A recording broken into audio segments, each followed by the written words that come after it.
Hi guys, today I want to show you a gunpowder farm for 1.11. So this farm only allows creepers to spawn. And since with the addition of rocket boosting 1.11.2, gunpowder became a lot more useful, so you can use it to craft TNT and also to craft rockets. The trick to only allow creeper spawning is this trapdoor here. So zombies and skeletons are too tall and their spawning attempts are just aborted, but a creeper would fit under there, and as soon as he spawns, he's getting pushed down. Back in 1.10, the skeletons were also shorter and they would also spawn under the trapdoor, but this changed in 1.11. The main advantage of this mob farm design is that it's very lag friendly. While the farm is running, it doesn't use any redstone dust, which is still the main lag causer in redstone contraptions. And in contrast to a flushing type mob farm, also doesn't require any water updates. A flushing type mob farm would be way laggier than this one. But the disadvantage of this farm is that it's not really cheap. It requires a lot of sticky pistons. So this is probably a good secondary mob farm that you can easily run on your multiplayer server without influencing other players. Because the highest opaque block in a chunk determines how spread out the spawning attempts are, we built the farm as low as possible. So it's built above a deep ocean biome, so we don't load any caves when we AFK at the AFK spot, approximately 120 blocks above the farm. And we also use magma blocks to kill them up, instead of having a drop shoot and kill them with fall damage, so this way we can build the farm a little bit lower. A farm of this size, which is 30 by 30, would yield approximately 4,600 items per hour. You could get even better rates if you build the farm lower. So here I drained a part of the ocean and built the farm surrounded by water.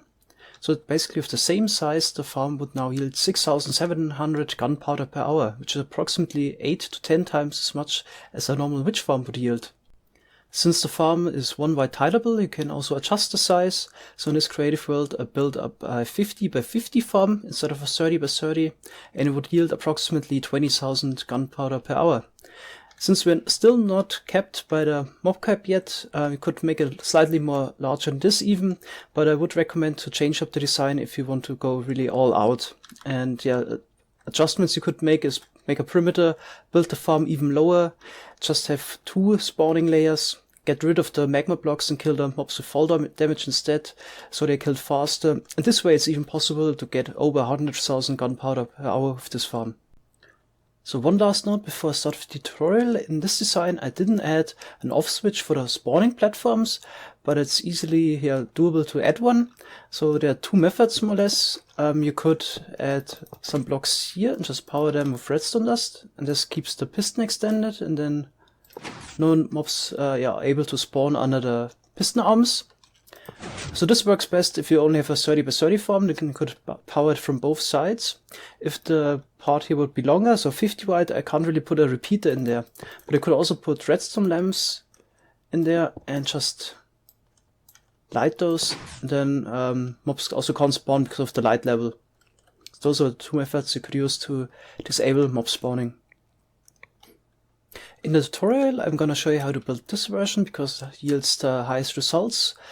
And the first thing you gotta do is find a deep ocean biome, so where the gravel is approximately at Y32, and then drain an area of 36 times 29 blocks down to the gravel. In order to drain the water, I would recommend to use my automated water draining machine. You can also find a link in the video description. So I've removed all the water, except for the bottom layer, which would prevent mob spawning.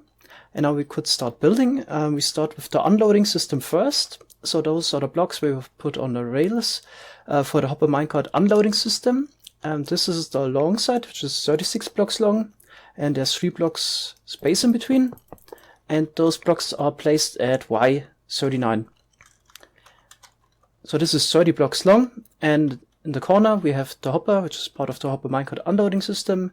Then we have a dropper below, shoots the items on top of a ice block with water on top. Then we start with the unloading station. Here we need a comparator, points into a block. Then here we have a torch. Here we have a repeater and another block right there. Then we place an observer pointing into this block, powering the dropper. And here we place a sticky piston, which is powered by the torch for slime block. And then we need another observer pointing into the slime block. So the face side is here. So whenever we have items in this hopper, the torch would be unpowered, and this creates a clock powering the dropper. Now we can place the rails for the hopper minecart. So here we need a powered rail, and here we also need a block, then normal rail here, and the same on the other side. So those shouldn't connect, so we need a powered rail next here, basically like this, and then we can power this side here, and also this side. Then we can use some normal rails again. Then one more powered rail. Rails again. I would say 7 normal rails in between is fine, even if the minecart is loaded with items.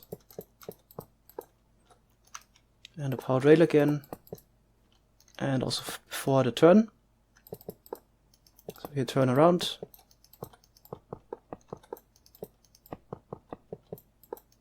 Like this. Then just need some levers and power those powered rails.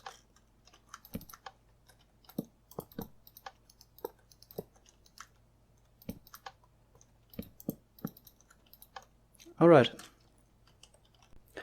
Now you can put your hopper minecart on top of this powered rail, but I would also recommend to add a system which turns off this unloading system so the minecart would stop permanently.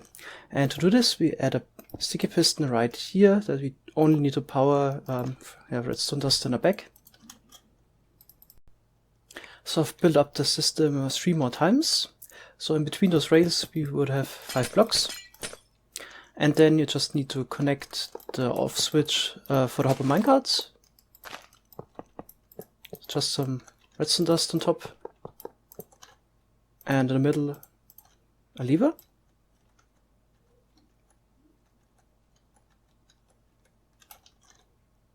And this would turn on and off all hopper minecarts. And I would recommend to always turn off the minecarts if you leave the area, because there's still bugs in the game that some minecarts would just stop on the track or get lost or duplicate even. And this way you can prevent all of that if you always turn off your minecarts. And then we can also connect the water streams. So at the bottom here, just connected the output of the droppers. So here we have a slab to reiterate the water. Both sides. And then all the items would get flushed over here. And then you can connect this to your storage system, of course. So the next step is placing magma blocks on top of every rail. Like this. So in total you need 240 magma blocks. And then we could start building the spawning spaces. So we go up 2 higher. And those will be spawning spaces on both sides, and just build up one segment because everything is one wide tileable. Then we just need tripwire hooks, those are one on the back. And some string.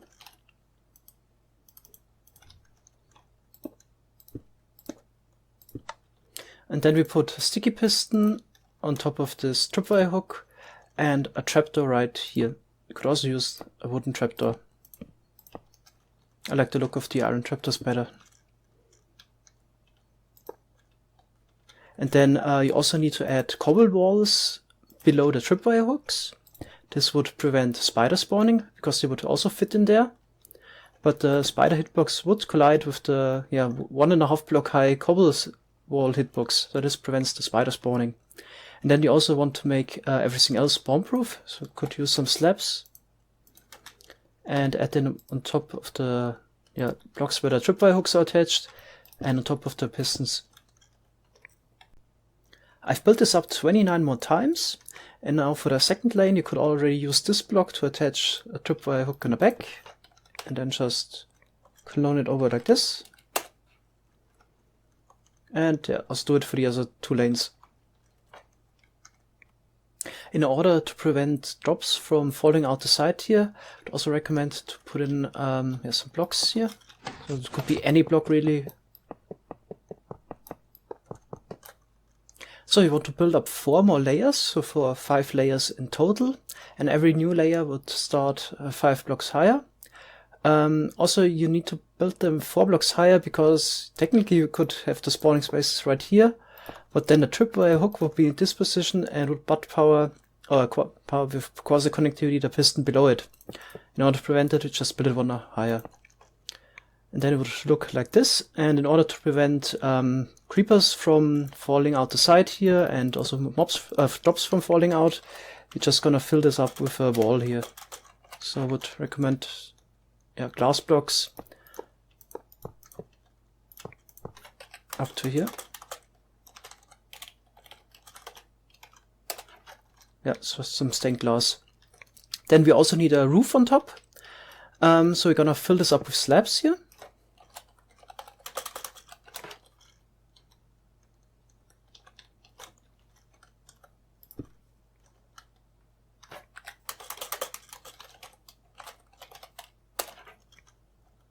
So bottom slabs, of course, so nothing could spawn on top of those. And then, yeah, we can also fill up this one here.